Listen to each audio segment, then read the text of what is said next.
Rogers Ignite TV users often encounter a frustrating stuck on connecting to your entertainment experience message.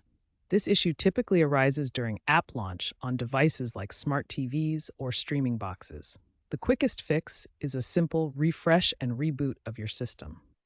First, force close the Rogers Ignite TV app completely.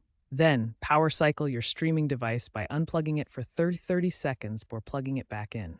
This resolves the problem in most cases by clearing temporary caches, resetting network connections, and resolving IP address conflicts. If refresh and reboot don't resolve the issue, check your Wi-Fi stability.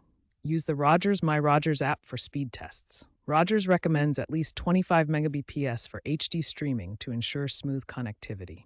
Clear the app cache or reinstall the Ignite TV app to remove corrupted data that may be causing the connection error. Verify device compatibility and ensure your firmware is updated.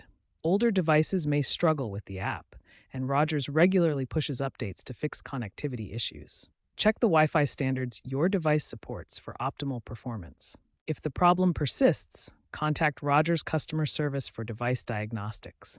Systemic issues may require professional assistance beyond user troubleshooting. For multi-device households, limit active devices to under 10 to prevent network strain that can cause connection issues. Consider switching to cellular data temporarily to bypass potential home Wi-Fi issues and test if the connection error persists.